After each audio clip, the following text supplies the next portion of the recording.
good morning or good afternoon or whenever you're watching this. Sorry about the sub today, but sometimes kids have to go to the dentist, so that's how it goes. And all four of them, so sheesh, that's a lot of teeth.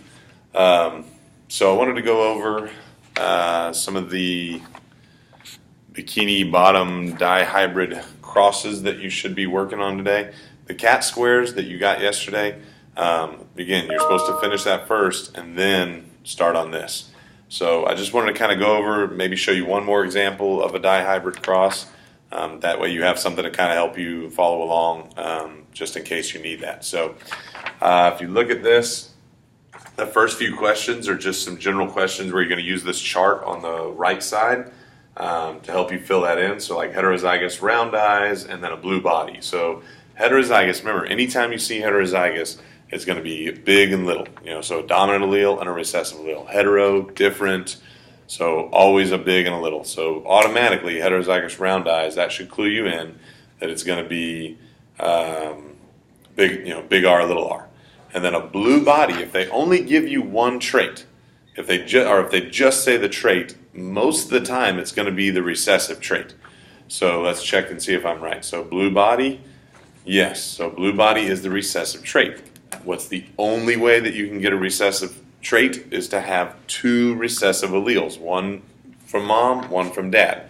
So it'd be, for that example, just to show you, you'd have big R, and then little y. That would code those alleles there, which, there's kind of a glare. Let me see. Oh, this way. Big R, little y. That's a little bit better. Although it's backwards, so whatever, deal with it. Anyway, this is how you would get the first three. So you're just going to read the description, use the chart, and have that help you find what genotype you're looking for, okay? The next one down, then it kind of gives you a little paragraph, and then you just have to first find the genotypes, okay? When it talks about the possible gamete combinations for each person, so let's look at that. So SpongeBob's aunt, whose round pants has a cute stubby nose, she has finally found the sponge of her dreams and is ready to settle down. Her fiance always comments on how adorable her nose is. He says it reminds him of his mother's. They wonder what the chances are of that trait being passed on. Her fiance is a purebred square pants and is hybrid for his long nose. So remember, hybrid's just another word for heterozygous. So he is going to be, what his chances are, fiance is purebred square pants. Purebred, again, is another thing for homozygous. So purebred square pants, that's going to be a big S. So this is the fiance, and he has he's hybrid for his long nose. So that's going to be big L, little l. So when you look at the possible gamete combinations, okay, what it's asking for is that 1 to 3, 1 to 4, 2 to 3, 2 to 4. What gametes could he give? Okay, so if this is his body cell, and it's going to be broken down into sex cells, what gametes can he give for these two traits? Well, he could give a big S and a big L, okay? Or he could give a big S and there should be a little l. A big S and a little l, okay? So if you break these up, basically, 1 to 3, 1 to 4, 2 to 3, 2 to 4, that is how you're going to get the gamete combination, by basically just breaking it up. It's the setup of the dihybrid cross are the gametes. Because again, if we think of this as a body cell, and it's going to go through meiosis to see what gene combinations, what allele combinations go into each of those sex cells, well, again, these two could match up and be put into one sex cell, and then those two could match up and be put into another cell. Okay? So those are when it's asking about the gamete combination, and there's a few others like that, that's all it's asking about. You should have an example of a dihybrid cross.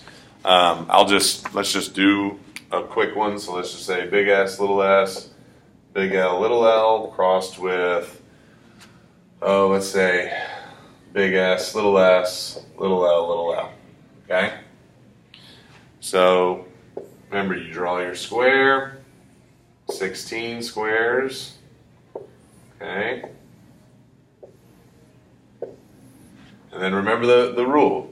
This is an easy way, I think, to match it up. So 1 to 3, 1 to 4, 2 to 3, 2 to 4.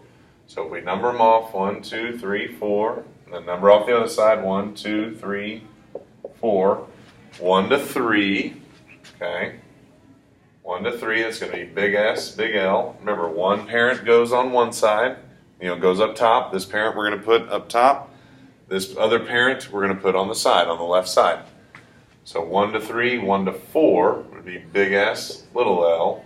2 to 3 would be little s, big L. 2 to 4, little s, little l. Then on the other side, 1 to 3, 1 to 4, 2 to 3, 2 to 4. Remember the little sing song that we did in class? So 1 to 3 is going to be big S, little l. 1 to 4, big S, little l. 2 to 3 is going to be little s, little l. 2 to 4, little s, little l. Okay, so that is how you would set it up. And then remember, you just put your alleles back together. So put your s's back together, put your l's back together, and then you'll count it up and see. Remember, genotypic frequency or the genotypic ratio, you're looking at the gene combination, the allele, the actual letters. Phenotypic, you're looking at the physical trait. So, they have square pants, they have round pants, they have a long nose, a short nose, blue body, yellow body, whatever the traits are. Okay? I think that's about it.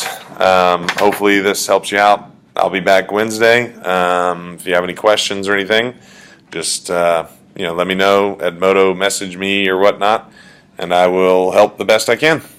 See y'all tomorrow. Have a great day. Be good for the sub, especially you.